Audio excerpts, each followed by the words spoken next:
अस्सलामुअलैकुम। Straight talk में खुशामदीद। आपके साथ मैं हूं आयशा बख्श। पाकिस्तान की खुफिया इदारे की रिपोर्ट के मुताबिक ईरानी तेल की स्मगलिंग जो निगरान दौर में क्रैकडाउन के नतीजे में आधी होकर रह गई थी, इसमें दोबारा 67% इजाफा हो गया है। बलूचिस्तान के 5 अजला के 6 ज़मीनी और समंदरी रास्तों से यौमिया 89 लाख लीटर ईरानी तेल पाकिस्तान स्मगल किया जा रहा है, जिसका 70% इस्तेमाल बाकी 3 बड़े सूबों में हो रहा है।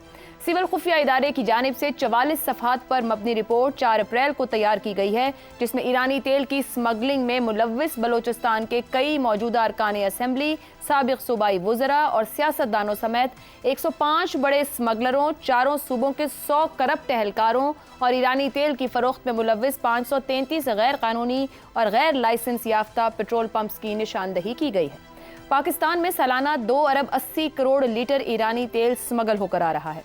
इससे कौमी खजाने को कम से कम 227 अरब रुपए का नुकसान होता है। रिपोर्ट के मुताबिक ईरानी तेल की स्मगलिंग चेक पोस्टों पर तैनात एहलकारों की मिली भगत के बगैर मुमकिन ही नहीं। इसी खुफिया इदारे की जानिब से स्मगलिंग से मुतालिक तैयार की गई ये तीसरी रिपोर्ट है। एक रिपोर्ट में ईरानी तेल के कारोबार में 29 सियासतदानों, 90 सरकारी हुक्काम और 995 पंप्स की निशानदही की गई थी। पाकिस्तान स्टेट ऑयल की गाड़ियां भी ईरानी तेल की स्मगलिंग में इस्तेमाल होती हैं। आम इंतखाबात के बाद ईरानी तेल की स्मगलिंग दोबारा यौमिया 89 लाख लीटर यानी 67% तक पहुंच गई है। पंजाब और सिंध में कायम मुश्तरका चेक पोस्टों की कारकर्दगी बेहतर नहीं तो बलोचिस्तान और केपी में कायम तकरीबन तमाम ही मुश्तरका चेक पोस्टों पर रिश्वत और सिक्योरिटी अमले की स्मगलरों के साथ मिली भगत अब भी जारी है।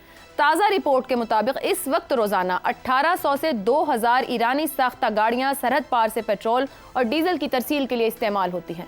रिपोर्ट में इंकशाफ किया गया है कि बलोचिस्तान में अस्करियत पसंद गिरोह भी ईरानी तेल की स्मगलिंग से हासिल होने वाले मुनाफे में हिस्सा वसूल करते हैं। कलदम बलोच मुसल्लह तंजीमों, Baloch liberation front, Baloch liberation army, बरास वगैरह ये तेल की स्मगलिंग से बिलवास्ता ताल्लुक होने का शुबहा जाहिर किया गया है। निज़ाम में मौजूद खामियों से मकामी सियासतदान, स्मगलर, मुतल्लिका ज़िला इंतजामिया और सिक्योरिटी इदारों के एहलकार फ़ायदा उठाते हैं।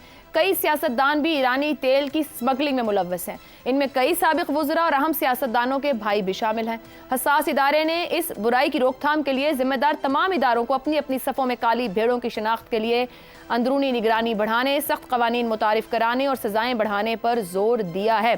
क्या मामला इतना ही आसान है कि अगर सब कुछ पता है, निशानदेही है तो रोक लो और पकड़ लो, या मामला बहुत पेचीदा है, सब कुछ पता होने के बावजूद भी पकड़ नहीं हो पा रही? इसी पर गुफ्तगू रहेगी। पैनल में है अबसार आलम, शहजाद चौधरी, जैगम खान और इफ्तिखार अहमद। प्रोग्राम का पहला सवाल आप सबके लिए। यौमिया 89 लाख लीटर ईरानी तेल की स्मगलिंग, खजाने को 227 अरब रुपए का नुकसान, सियासतदानों समेत 105 स्मगलर, 100 करप्ट एहलकार, 533 गैर कानूनी पेट्रोल पंप्स की निशानदही। क्या ठोस कार्रवाई मुमकिन हो पाएगी? इफ्तिखार साहब। Anti narcotics force, FBI, custom, civil arm forces और सूबाई हुकूमतें, क्या उनके पास ये रिपोर्ट नहीं थी? अफसोस नहीं होता? बाज़ का इंसान को खुद ही अपने अंदर से उसका इंसान बोल उठता है कि यार बस बहुत हो गई। क्या बताएं आपको? गाड़ियों की तादाद बता दी, पेट्रोल कितना जा रहा है वो बता दिया, कितने लोग हैं वो बता दिए, लोगों के नाम बता दिए। अगर रियासत 220 अरब रुपए लूटने वाले लोगों के नामों के बावजूद उनको गिरफ्तार करने की सलाहियत नहीं रखती, उन पर हाथ नहीं डाल सकती, तो फिर मुझे सा नालायक और नाअहल आदमी ये सवाल करने पर बिला वजह बदनाम होता है कि जनाब फिर हुकूमत कर क्या रही है?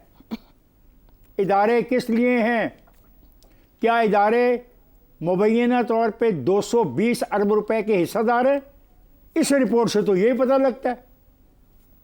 आप 220 अरब रुपए की हिस्सेदारी कर रहे हैं और रियासत को आप नुकसान पहुंचा रहे हैं, और इन पैसों में से आप उन इंतहा पसंद गिरोहों को भी पैसे दे रहे हैं, उनको फाइनेंस कर रहे हैं। आपके मुख्तलिफ कवानीन मुल्क में हैं कि इस किस्म की दहशतगर्द तंजीमों को जो आदमी फाइनेंस करेगा उसको पकड़ लेंगे, जेल में डाल देंगे, जमानत नहीं होगी। और भाई इस रिपोर्ट में तो लिखा हुआ है उनको दे रहे हैं।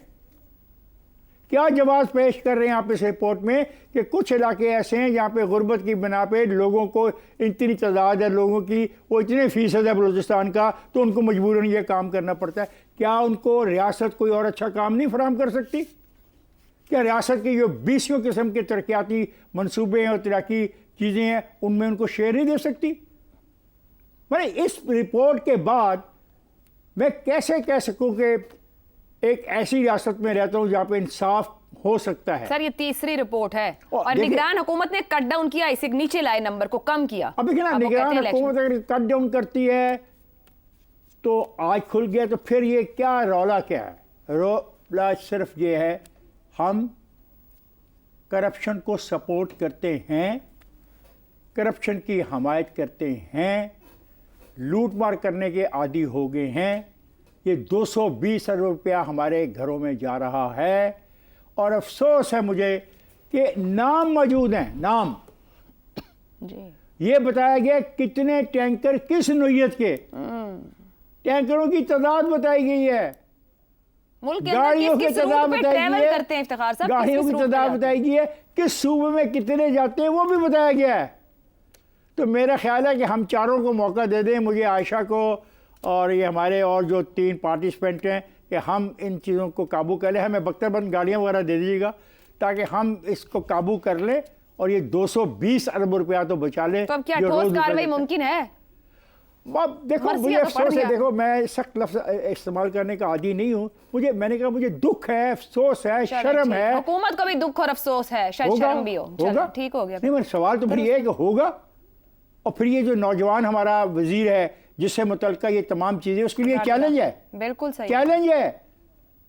वो अगर अस्पतालों में फिरता रहा, बिल्डिंगों में फिरता रहा, ब्रिज बनाता रहा, सब कुछ करता रहा, तो फिर उसके लिए चैलेंज है भाई। ठीक हो गया। और क्या चाहिए? नाम तक तो दे दिए। शहजाद साहब, दुनिया के हर मुल्क में स्मगलिंग होती है और अंदरूनी मदद के बगैर मुमकिन ही नहीं, और ये रिपोर्ट तो बड़ा खुल के सब कुछ बता रही है। ये हालिया कुछ अरसे में तीसरी रिपोर्ट है, वाज़ेह निशानदही है। पूरे नेक्सस को तोड़ने में किस तरह की रुकावटों का सामना होगा जिस बायस ये हो नहीं पा रहा, आप क्या कहेंगे? नहीं, सब मुल्कों में तो स्मगलिंग नहीं होती, ये सिर्फ उन मुल्कों में होती है जो कि बदकिस्मती से जिनको बनाना रिपब्लिक कहा जा सकता है या उसके करीब तर जा रहे होते हैं, जहाँ पर कानून की अमलदारी नहीं होती, जहाँ पर किसी किस्म का कोई कंट्रोल नहीं होता। बनाना रिपब्लिक होती क्या है? जहाँ पर हुकूमत की रिट ना हो, कोई कानून अमल दरामद ना हो, इसलिए उसको बनाना रिपब्लिक कहा जाता है।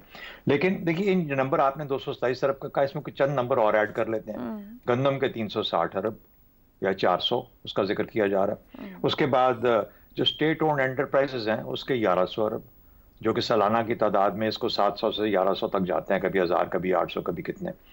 और फिर प्राइम मिनिस्टर साहब का खुद अपना एक्सेप्टेड फिगर है कि हमारी बिजली कम से कम 500 अरब की सालाना चोरी होती है। उसके बाद मैं अगर हफीज़ पाशा साहब की जो उनकी अपनी स्टडी और रिसर्च है कि 17.5 अरब डॉलर जो है ये सिर्फ अशराफिया के लिए जो सब्सिडीज़ हैं और उनको जो आसानियाँ दी जाती हैं, जो मराहत हैं, उसकी मद में सालाना हम खर्च करते हैं। उसको मैं करता हूँ तो 4800 अरब वो बनता है। ये सिर्फ चंद 4-5 चीज़ें मैं आपको बता रहा हूँ। अब इनको जमा कर लें और हमारा खसारा, माली खसारा, जो सालाना माली खसारा है वो 5000 अरब से तजावुज़ कर रहा है। इस वक्त 4500 अरब तक पहुँच चुका है, 5000 तक कर जाएगा। तो जहाँ पे ये मामलात हों वहाँ पर आप कहते हैं कि यहाँ पर कोई अमलदारी नहीं है। ये रिपोर्टें हमारे सामने मत लेके आया करें, इससे फ़र्क नहीं पड़ता। ये और ये भी कल का काम नहीं है, ये सिर्फ उस वक्त का काम नहीं है जबकि आप 2 शख्सियात पेट्रोल और डीजल की मद में उनके नाम पता कर लें जो बड़े स्मगलर हैं बलूचिस्तान के अंदर, सिर्फ 2 इस वक्त आपको वो हुकूमत में नजर आएंगे, कलीदी ओहदों पे। मैं नाम नहीं लेता क्योंकि उनकी फिर दिल आज़ारी होगी, लेकिन ये अगर इसकी रिसर्च कर लें कहाँ बैठे हैं। एक समधी हैं, आपने भाई का नाम लिया, असल में वो समधी हैं, लेकिन साथ ही साथ एक ऐसे शख्स हैं जो कि इस वक्त हुकूमती ओहदे, बहुत इंपॉर्टेंट हुकूमती ओहदे।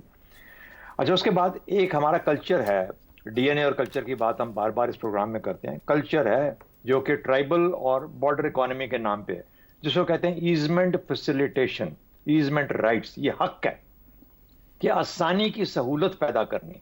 जब वहां पर आप पाक अफगान सरहद पे ट्रांजिट ट्रेड को बंद करते हैं, अफगान ट्रांजिट ट्रेड को, वहां पर हंगामे दोनों साइड्स पे शुरू हो जाते हैं।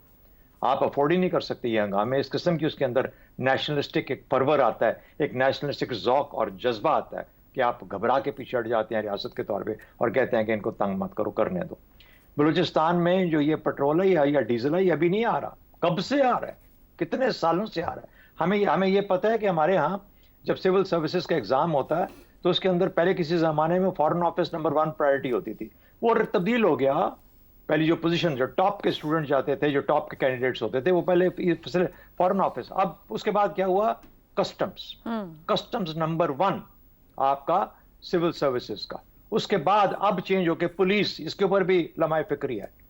और गौर करें कि ये हुआ क्या है, क्या वजह है कि कस्टम्स और पुलिस इतने हाई हैं उस रैंकिंग के अंदर सिविल सर्विसेज की। उसके अंदर customs, immigration, civil arm forces, वो तमाम और इदारे जो कि वहां पर जो कि सरहदों की हिफाजत के लिए कायम है। ये असल में टेरर इकोनॉमी और बॉर्डर इकोनॉमी का इल्हाक है। बॉर्डर इकोनॉमी की इजाजत है, जो कुछ आप जिसका जिक्र किया, और उससे टेरर इकोनॉमी जन्म लेती है, उसको पजीराई मिलती है। तो ये वो चीजें, शहजाद साहब, पता है कलामी की माजरत, क्या ये मजबूरी है कि हम भुगते हैं, या दहाइयों की जो करप्शन या नेक्सेस इतना स्ट्रक्चर्ड हो गया है कि इसको ब्रेक करना मुश्किल है रियासत के लिए? मैंने आपसे जिक्र किया ईजमेंट फैसिलिटेशन, ये आपकी आईनी और कानूनी एक कहते हैं कि हद है जो कि मुतय्यन कर दी गई है आपके अंदर, कि आपने बॉर्डर के अंदर डिस्टर्बेंस क्रिएट नहीं करनी। जो आने जाने वाले लोग हैं उनको आने जाने दें।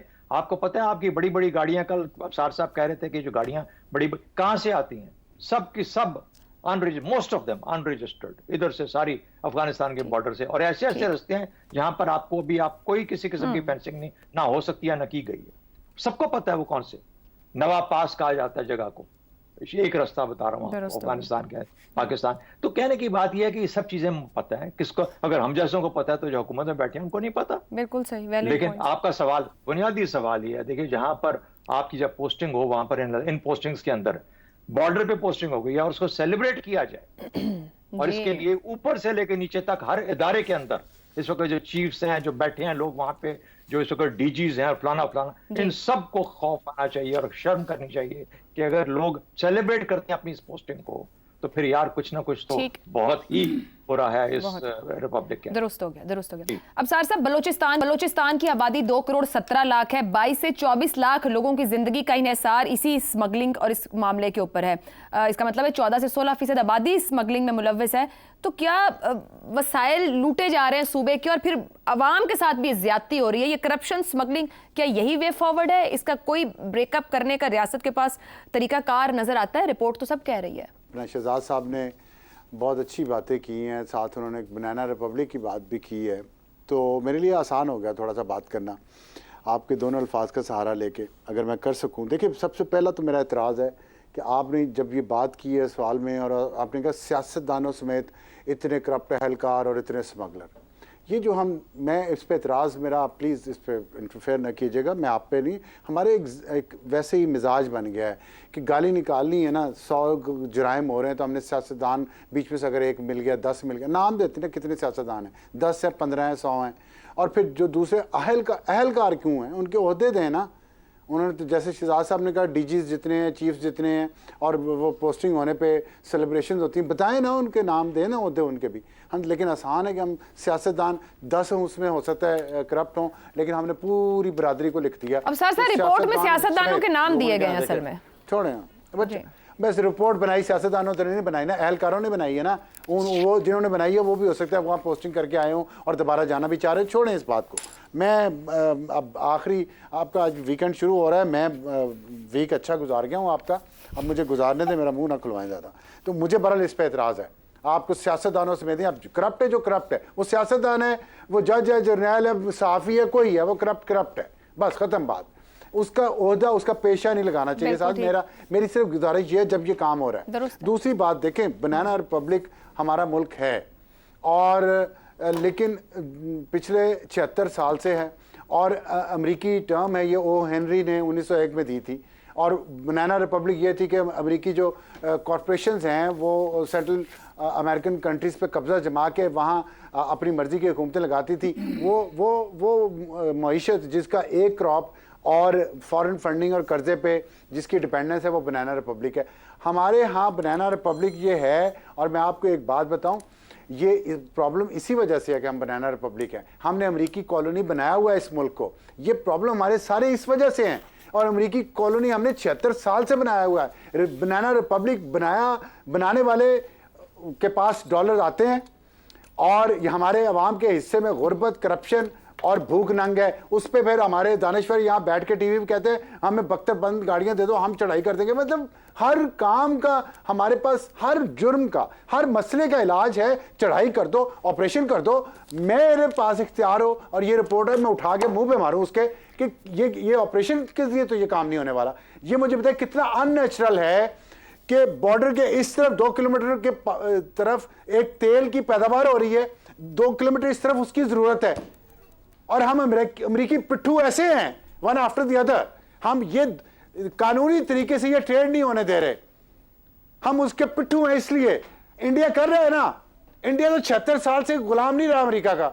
इंडिया ने तो बूट पॉलिश नहीं किए अमेरिका के 76 साल, हमने किए। बदले में हमें क्या मिला? गुर्बत, बेइज्जती, इंसल्ट मिली है, जलालत मिली है। हमारे पासपोर्ट देके हमारे मुंह पे मारते, कहते साइड पे हो जाओ, तुम्हारे अलग से तलाशी होगी। इंडिया ने सब कुछ, इंडिया आज भी तिजारत कर रहा है ईरान के साथ। हमें हमारे धोतियां खुल जाती हैं, ओहो ईरान के साथ तिजारत नहीं करनी, ये नहीं करना, वो नहीं करना। तो फिर यही होना है ना। स्मगलिंग कोई चीज आप एक्शन से, मिलिट्री एक्शन से, पुलिस एक्शन से कंप्लीटली खत्म नहीं कर सकते। इतनी जब आप बड़े लेवल पे ये काम हो रहा है, इसकी रीजन में वाइजली जाएं, मैच्योरली जाएं, उसको देखें कि असल जब आप गैर फितरी तरीके से एक चीज को रोकने की कोशिश कर रहे हैं। फितरत तो ये है कि आपके रीजन में जो आपके हमसाए हैं उनके साथ जो आपकी तिजारत हो सकती है, जो प्रोडक्ट आ जा सकती है, वो आए जाए। बिल्कुल ठीक है। फिर उसके बाद करप्शन को और स्मगलिंग को रोके। ज़ैगम साहब, क्या कोई तदारुक हो सकता है, इसको, इस स्ट्रक्चर को तोड़ा जा सकता है, या जो एक बात अब्सार साहब ने की है वो तरीका हो सकता है चीजों को आगे लेके चलने का कि एकदम आप नहीं हैंडल कर सकते सब कुछ? क्यों हैंडल नहीं कर सकते? मुझे ये बताइए, 1 साल पहले लाखों टाइगर धाड़ रहे थे और आज कुट के उन सबको कुक्कड़ बना दिया है। इसी रियासत ने किया है ना। तो चंद 100, चंद 1000 लोग काबू नहीं आ सकते। जो जुर्म करता है, रियासत उसके खिलाफ ताकत इस्तेमाल नहीं करेगी तो क्या करेगी? जो गरीब पाकिस्तानियों के 227 अरब रुपए खा रहा है, आपने बताया ना, रियासत लूज कर रही है। अगर रियासत के ज़ाय हो रहे हैं तो कोई कमा भी तो रहा है ना, तो उसको क्या ताकत से नहीं पकड़ा जाएगा? देखिए, कुछ अर्सा पहले एक बड़ी टर्म पॉपुलर हुई थी, सिसिलियन माफिया की। मेरे ख्याल में माफिया का जो लफ्ज़ है ये बड़ी ज़्यादती है, इसलिए कि जहाँ माफिया होती है वहाँ माफिया और अशराफिया अलग होती है। जब हम इटली की बात करते हैं, जब हम कोलंबिया की बात करते हैं, तो आप फिर पेब्लो एस्कोबार की बात करते हैं, फ्रैंक कोस्टेलो की बात करते हैं। आपको पता है ये माफिया वाले हैं, बाकी अशराफिया वाले। आप मुझे बताइए, 80 की दहाई और 90 की दहाई में पाकिस्तान हेरोइन की स्मगलिंग का सबसे बड़ा मरकज था। एक हेरोइन के स्मगलर का नाम तो मुझे बता दीजिए, जिन लोगों ने बिलियंस ऑफ डॉलर्स कमाए थे। आपको क्या उनके नाम आते हैं? कौन है वो, कहाँ हैं? सिवाय 1-2 के जिनको अमरीकियों ने पकड़ लिया था, बाकी कहाँ हैं? आप थोड़ी सी जुस्तजू करें, आपको पता चल जाएगा कहाँ हैं। वो अशराफिया का हिस्सा हैं, वो असम्बलियों में बैठे हैं, वो मुल्क की एलीट का हिस्सा बन चुके हैं। यहाँ अशराफिया में और माफिया में कोई फ़र्क नहीं है। बलूचिस्तान सिंध के उस तरफ है, पंजाब के उस तरफ है, दरमियान में दरियाए सिंध है। अटक से लेकर कराची तक सिर्फ 5 पुल हैं। आप कहें तो मैं आपको गिनवा देता हूँ। उसके अलावा कराची से 2 सड़कें बलूचिस्तान से कनेक्ट करती हैं। 2000 टैंकर गुजर कर जाते हैं। कहाँ से गुजर कर जाते हैं? यही 5 पुलों से गुजरते हैं ना, इन्हीं 2 सड़कों से गुजरते हैं ना। कितने लाख की नफरी चाहिए 5 पुलों पे बैठने के लिए, ये देखने के लिए कि बलूचिस्तान से कैसे तेल आ रहा है। तेल तो इधर से जाना चाहिए, वहां तो कोई रिफाइनरी नहीं है। कितनी बड़ी रॉकेट साइंस है। सही हो गया। क्या ये सब कुछ शमूलियत के बगैर हो सकता है? तो वो जो कहते हैं ना, शरीके जुर्म ना होते तो मुखबरी करते हैं। वाह, ठीक है जी। शरीके जुर्म ना होते तो सवाल हमारे पास भी बहुत हैं। रिपोर्ट देखकर यही सवाल कर रहे हैं कि क्या मुमकिन है? जवाब हुकूमत ही देगी। एक ब्रेक, और ब्रेक के बाद सोलराइजेशन से हुकूमत खौफजदा क्यों?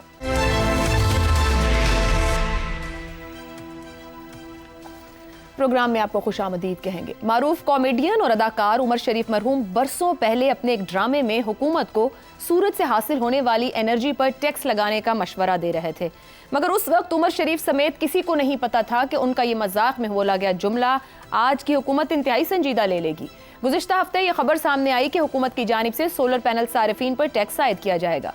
सोलर सारिफीन से फी किलोवाट 2000 रुपए टैक्स वसूल होगा। खबर के बाद प्रिंट, इलेक्ट्रॉनिक और डिजिटल मीडिया पर हुकूमत को शदीद तनकीद का निशाना बनाया गया, जिसके बाद पावर डिवीजन की जानिब से सोलर एनर्जी पर टैक्स लगाने की खबरों की तरदीद कर दी गई। मगर अब मौजूदा इत्तलात के मुताबिक वजारत तवानाई ने नई सोलराइजेशन पॉलिसी पर काम शुरू कर दिया है। नई पॉलिसी के मुताबिक हुकूमत नेट मीटरिंग बिजली के रेट को 50% मजीद कम करेगी।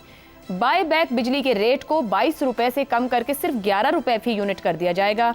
यहाँ ये बात काबिल जिक्र है कि हुकूमत सारिफीन को करीबन 70 रुपए फी यूनिट बिजली फरोख्त कर रही है, मगर वही हुकूमत वही यूनिट सोलर सारिफीन से खरीदेगी सिर्फ 11 रुपए में।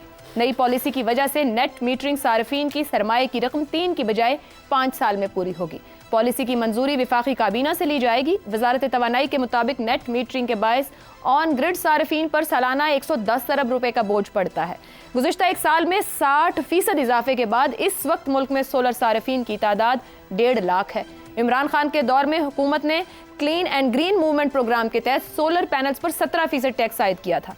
अप्रैल 2022 में हुकूमत बनने के चंद दिन बाद ही वजीर आजम शहबाज शरीफ ने सोलर पैनल्स पर 17% ड्यूटी को फौरी तौर पर खत्म करते हुए सोलर पैनल को हर घर की जरूरत करार दिया। मगर आज उसी शहबाज के दौरे हुकूमत में सोलर सारिफीन के लिए मुश्किलात पैदा की जा रही हैं। अवाम जो इस कदर महंगी बिजली अफोर्ड करने से कासिर हैं, वो किसी न किसी तरह खरीद कर या किस्तों पर सोलर सिस्टम इंस्टॉल करवाते हैं और न सिर्फ खुद सस्ती बिजली इस्तेमाल करते हैं बल्कि हुकूमत को इजाफी यूनिट्स इंतहाई सस्ते रेट पर देते हैं। बजाय ये कि हुकूमत इनकरेज करे, आसानी पैदा करे, उल्टा उनको परेशान कर रही है। जबकि दूसरी तरफ हुकूमत गैर मुल्की सरमायाकारों को हर हद तक सहूलियात और मुराद फराहम करती है। इसके साथ साथ हमें यह भी याद रखना चाहिए कि 70 रुपए फी यूनिट वाली हुकूमती बिजली की वजह वही महंगे और गैर मंतकी IPPs मुआहदे हैं जो किए तो अवाम ने नहीं, मगर दहाइयों से नताइज अवाम ही भुगत रहे हैं। हुकूमत सोच क्या रही है, इसी पर पैनल से जानने की कोशिश करेंगे। सवाल इस तरह से, नई सोलराइजेशन पॉलिसी नेट मीटरिंग का रेट 50% कम करने की तजवीज़, हुकूमती यूनिट करीबन 70 रुपए में, अवाम की पहुंच से बाहर। हुकूमत सोलर पैनल सार्फिन से खौफ ज़दा क्यों है? ज़ैगम साहब, अवाम की हौसला शिकनी किस दबाव पर है और किसके मफाद में ये सब कुछ किया जा रहा है? बड़ी आसान सी सीधी सी कहानी है। 2013 में मुल्क अंधेरों में डूबा हुआ था। 12-12 घंटे, 18-18 घंटे बिजली नहीं होती थी।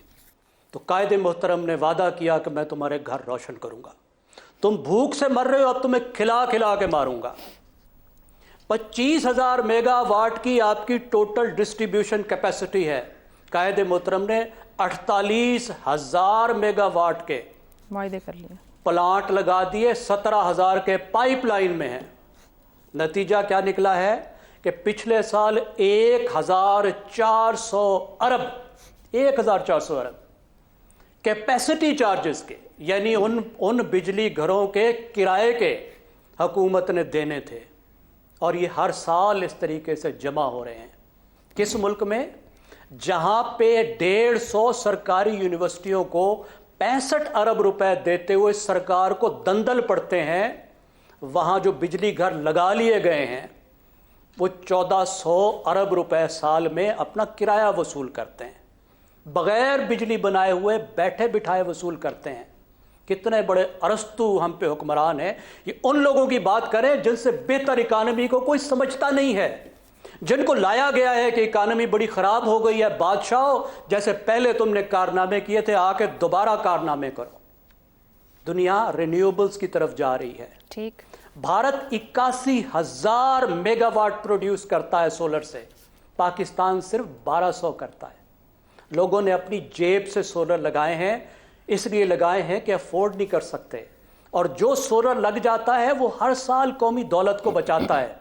इसलिए बचाता है कि उसके लिए कोई गैस नहीं मंगवानी पड़ती, आपको कोई तेल नहीं मंगवाना पड़ता, वो मुसलसल मुल्क को मुफ्त बिजली दे रहा होता है। 22 रुपए आप उनको दे रहे हैं, 22 रुपए तो गैर मुल्की जो सोलर प्लांट है उसको भी दे रहे हैं ना, तो अपने लोगों को नहीं दे सकते। नहीं, चलो नहीं दे सकते तो आप ये बताएं कि कैसे इसको प्रमोट करेंगे। कोई प्लान नहीं है।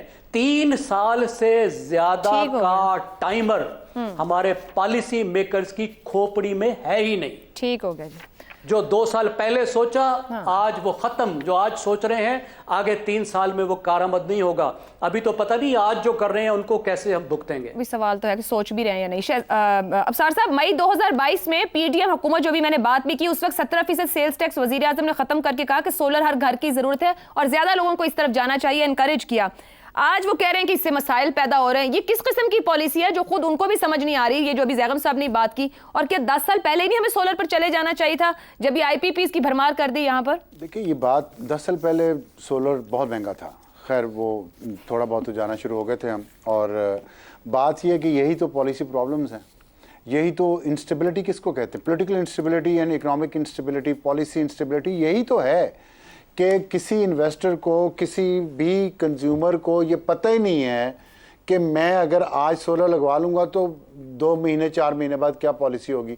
इसी तरह सीएनजी गैस किट्स लगवाई पूरी गाड़ियों में कई साल तक यहाँ पे वो चलता रहा, एक स्कैंडल, स्कैम ही था वो भी। जब लोगों ने वो किटें लगा ली अपनी गाड़ियों में, उसके बाद आपने बंद कर दी। तो किस लिए एक्सपेरिमेंट किया था? अब आपने ये सोलर को प्रमोट किया, खुद प्रमोट किया इतने सालों तक, और हुकूमत ने खुद भी लगाए, तो इसका मतलब बड़ा अच्छा काम था, बड़ी अच्छी चीज़, और है अच्छी चीज़। कुदरत की तरफ से एक, ना उसका एनवायरनमेंट, ना क्लाइमेट को कोई नुकसान, ना एनवायरनमेंट को नुकसान, ना ही आपको, जैसे जैगम साहब ने कहा, बाहर से कुछ मंगवाना पड़ता है सिवाय सोलर पैनल्स के, तो वो भी अब मज़ीद सस्ते होते जा रहे हैं। तो लोगों को लगाने दें। अच्छा, दूसरी बात ये कहते हैं जी कि मिडिल क्लास, इतने बड़े घर हैं, मिडिल क्लास अगर इस मुल्क में थोड़ी सी उसे सहूलत होती है तो मसला क्या है?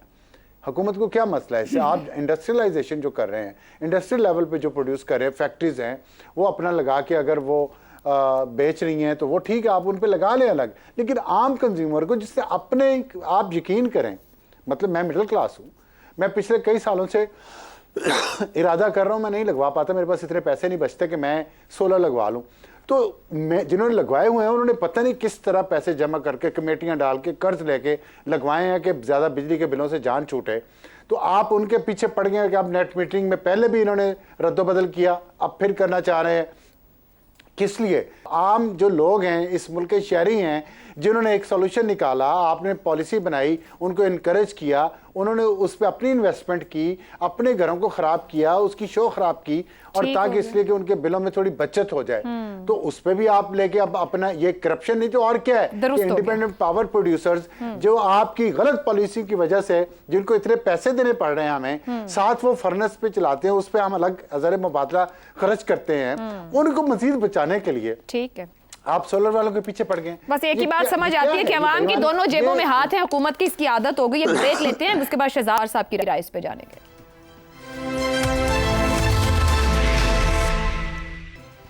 प्रोग्राम के आखिरी हिस्से में फिर खुशामदीद कहेंगे। शहजाद साहब, ये वो अभी जिक्र भी हुआ, सऊदीया को 2000 मेगावाट के प्लांट्स लगाने की दरखास्त, अवाम को रोक रहे हैं, पहले इनकरेज किया, अब हौसला शिकनी की जा रही है। खुद हुकूमती इदारों में भी सोलर्स लगवाए गए हैं।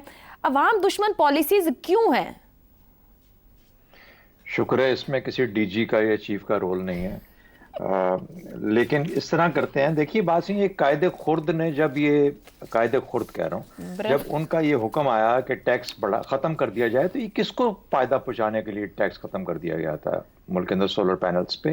ये कौन था उस वक्त बड़ा किरदार जिसके लिए ये एक बाज़गश्त थी कि उसको फैसिलिटेट करने के लिए सोलर पैनल्स की एक खुली, इस यही तरीका था। जब एक दौर के अंदर ये हुआ था कि स्क्रैप के जहाज आ गए थे गाड़ियों की शक्ल के अंदर, और उनको फिर लेके अंदर आना था, तो फिर ओवरनाइट एसआरओज इशू हो जाते हैं और उनको लाया जाता है। आरपीपीज और आईपीपीज का सफर ज़ैम साहब ने आपको बता दिया कि आज हम जहां खड़े हैं, 12% पाकिस्तान में सालाना 12% बिजली कम से कम खपत हो रही है हर साल के साथ जी। एवरी ईयर 12% रिडक्शन है, और इधर आईपीपी, आरपीपी, सोलर पैनल बढ़ाई जा रहे हैं। तो शुक्र है कि कोई ना कोई, अभी इसका कम से कम ये कहा जा सकता है कि यार जिनकी जिम्मेदारी है, कोई बैठ के कोई एक मरबूत किस्म का प्लान कोई दें, सोलर को कहाँ लगाना है, किसको क्या लगाना है। यहाँ पर तो पूरे के पूरे प्लांट उठा के, आईपीपीज या जो भी इनके हमारे प्लांट्स हैं, उठा के उन बेल्ट में ले जाया जाता है जहां पर की इजाजत नहीं है कि आप बिजली के कारखाने लगाएं। ये किसके दौर में हुआ? ये कौन सा कायद था, मोहतरम या खुर्द, जिसके जमाने में ये सारा कुछ हुआ? बदकिस्मती है हमारी कि हम आज के दौर में जी रहे हैं जिसके अंदर के पाकिस्तान के अंदर कोई चीज किसी भी तरीके से इंटीग्रेटेड पॉलिसी के तौर पे एग्जिस्ट नहीं करती। ये हमारी बदकिस्मती है। तो ये है मेरे ख्याल में वो जो हम कहते हैं ना बार बार व्हाट अबाउटिज्म, उसने ये किया तो इसलिए ये भी जायज है, ये हुआ तो इसलिए वो भी जायज है। ऐसा नहीं हो सकता। हर एक को अपनी अपनी खड़े होकर जिम्मेदारी, और जितनी तबाही इन लोगों ने मचाई है वो अनबिलीवेबल है। अब हम आज इस खड़े होकर वहां बातें करते हैं ना सारे, इनसे ये पूछा तुम्हें ये आज पता लगा है? जब कर रहे थे, जब हरकतें कर रहे थे ये वाली, उस वक्त नहीं पता था कि मैं किसकी जेब में हाथ डाल के कितना ने माल निकाल रहा हूं? और ये फिर जाता किधर है माल? पाकिस्तान में रहे तो फिर भी हम कहें यार चलो पाकिस्तान में कहीं ना कहीं पे इस्तेमाल हो जाएगा, नजर नहीं आता पाकिस्तान के अंदर भी।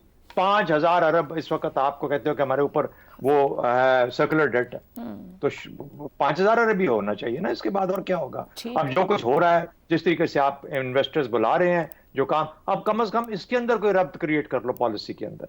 पॉलिसी है ना, ये तो आपने बनानी है। ये कोई बदकिस्मती से किसी और को दे दो, SIFC को दे दो, वो कर लेगा। अगर नहीं देना तो खुद कर लो। तो इसलिए खुदा का वास्ता है थोड़ा सा व्हाट अबाउटिज्म छोड़ें कि 76 साल में ये हुआ इसलिए आज भी ये जायज है, ऐसा काम नहीं चल सकता। ठीक, इस बार सब गैर मुल्की सरमायाकारों को हर तरह की सहूलियात देने के लिए तैयार है, इंसेंटिव्स देने को तैयार है। अवाम बिजली पैदा करके आप जो उनको 60-70 रुपए में दे रहे हैं, आप उनसे 20 रुपए में भी लेने को तैयार नहीं है। ये क्या रवैये हैं? हुकूमत तो जिम्मेदार होती है सहूलत देने को, मैं ये अवाम की दोनों जेबों में हाथ डाल के कि हमें सस्ती बिजली ना देनी पड़ जाए किसी तरह। उनको मुश्किल ये हो रही है कि वो जो बिजली खरीद चुके हैं, जो वादे कर चुके हैं, जो दस्तखत कर चुके हैं, जो वादे कर चुके हैं, उसमें फ़र्ज़ करो वो 100 यूनिट पैदा करते हैं। उन 100 यूनिटों में आप जैसे तेज़ जो लोग हैं 4 यूनिट ख़ुद पैदा करने लग गए हैं। अब वो किसके कहने पे और रास्ता दिखाने पर? ये इन्होंने दिखाया कि उसके लिए कि वो जो सोलर पैनल मंगवाने थे किसी दोस्तों ने, तो ड्यूटी फ्री कर दी गई। उन्होंने सोलर पैनल तो मंगवा लिए, उस वक्त भी अपने किसी का फायदा किया जब ड्यूटी फ्री किया। और सोलर पैनल बिग है। मुझे ज़रा बात करने दीजिए, मैं अपने अंदाज में एक देहाती अंदाज में समझाना चाह रहा हूँ। आपने जितनी IPP VP इकट्ठे किए हैं वो 100 यूनिट पैदा करते हैं। 4 यूनिट आपने पैदा करने शुरू कर दिए, पैसे उन्होंने 100 यूनिट के देने हैं। अब इन 4 यूनिटों के लिए भी उनको थोड़े बहुत पैसे आपको देने पड़ रहे हैं, और लफ्ज़ ये इस्तेमाल किया जा रहा है कि जो 4 यूनिट आप पैदा कर रहे हैं जिस पे उनको आपको कुछ पैसे देने पड़ते हैं, उससे गरीब बिजली इस्तेमाल करने वाले का बोझ बढ़ रहा है। यानी किस किस्म की जंग शुरू करना चाहते हैं अपनी हमाकतों की बिना पे। Valid point. यानी ये कि माशरे के अंदर 2 फरीक बनाना चाहते हैं कि जिसके घर पे सोलर लगा है वो लूट रहा है, उसको पत्थर मारो, तोड़ दो सारे सोलर को। हो जाएगा ऐसा अगर ये रवैया रहा, क्योंकि आप कह रहे हैं कि वो आपको नुकसान पहुंचा रहे हैं क्योंकि हम उनको पैसे दे रहे हैं, वो पैसे आपकी जेब में से जा रहे हैं, और हमने जो 100 यूनिट बेचने का ख़रीदने का फ़ैसला किया था उसके पैसे तो हमें पूरे देने पड़ रहे हैं, और 4-5 यूनिट वो बना रहे हैं। हम 100 यूनिटों के पैसे कैसे दें? उस 100 यूनिटों के पैसे देने के लिए इनके पैसे कम कर दो। ये है जी सादा सी कहानी जो मुझे समझ आई है। इससे ज़्यादा मैं पढ़ा लिखा मतलब खुद हुकूमत कहीं जिम्मेदार नहीं। 15 साल में लाइन लॉसेस और बिजली चोरी की हमने जितनी कहानी के ऊपर शहजाद साहब ने किस मद में अरबों खाए जा रहे हैं, करप्शन हो रही, सब्सिडीज, उनको नहीं पकड़ सकते। तो बात फिर वहीं पहुंची, दोनों हाथ अवाम की जेब में डाल जितना निकाल सकते। बिल्कुल। और क्या है ये क्या मामला है? यानी मुझसे जो वायदा किया गया कि वो मुझसे इतनी यूनिट खरीदेंगे इस कीमत के ऊपर, और वो मेरे पे एहसान नहीं कर रहे थे। सरमाकारी मैंने की, पैसे मैंने लगाए, सोलर के लिए पैसे मैंने लगाए, मैं बकौल इसके छतों के सुराख मैंने किए। और अवाम से किए मुआहदे का कोई मान नहीं है। क्या अवाम से किए मुआहदे का मान नहीं है, बाहर किए मुआहदे याद है। वो इनके गले में पड़े हुए ना, आप समझ नहीं रही। फर्ज करो जिससे बताया गया कि अपना इंडिया में 81,000 मेगावाट पैदा किए जाते हैं। अगर हमने 81,000 मेगावाट पैदा करने शुरू कर दिए तो इन्होंने जो IPP के साथ वायदे किए वो कौन पूरे करेगा भाई? असल रोला वो है। हुकूमत को देखने की जरूरत है, अवाम की तरफ कुछ हमदर्दी भी रख ली जाए। आज के प्रोग्राम से इतना ही, इजाजत दीजिए, अल्लाह हाफ़िज़।